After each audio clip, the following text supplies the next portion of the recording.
Just దీన్ని observe చేయండి ఒకసారి. ఇది ఇలా అవ్వడానికి గల కారణం ఏంటో మీకు తెలిస్తే కామెంట్ చేయండి. జస్ట్ ఇది ఇలా జరగడం వల్ల ఈరోజు ఒకటి కాలుకి 3 కుట్లు పడి నాకు చాలా బాధేసింది.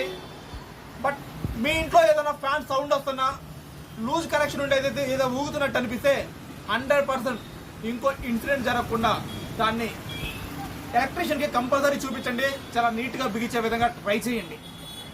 ఎందుకంటే ఈ వీడియో వల్ల ఒక్కరు కరెక్ట్ అయ్యి సేఫ్ అయినా ఆ ఇన్సిడెంట్ జరగకుండా ఉంటే కొంచెం హ్యాపీ అనేది చెప్దాం అనిపించింది. బట్ ఇది క్వాలిటీ లెస్ వల్ల జరగల, బిగించడంలో లూజ్ కనెక్షన్ ఉండడం వల్ల, ఫ్యాన్ తిరిగేటప్పుడు టక్క టక్క కొట్టుకోవడం వల్ల, కొన్ని బేరింగ్ ప్రాబ్లమ్స్ ఉంటే కొట్టుకుంటాయి, అలా పర్లేదు. బట్ లూజ్గా బిగించి ఇలా అయితే ఇలా ఇరిగి ఇలా ఏమైనా జరిగిందంటే ఆ ఇన్సిడెంట్ జరగడం వల్ల చాలా చాలా అన్యాయం జరిగింది. అంటే చాలా చాలా లాస్ అవుతుంది.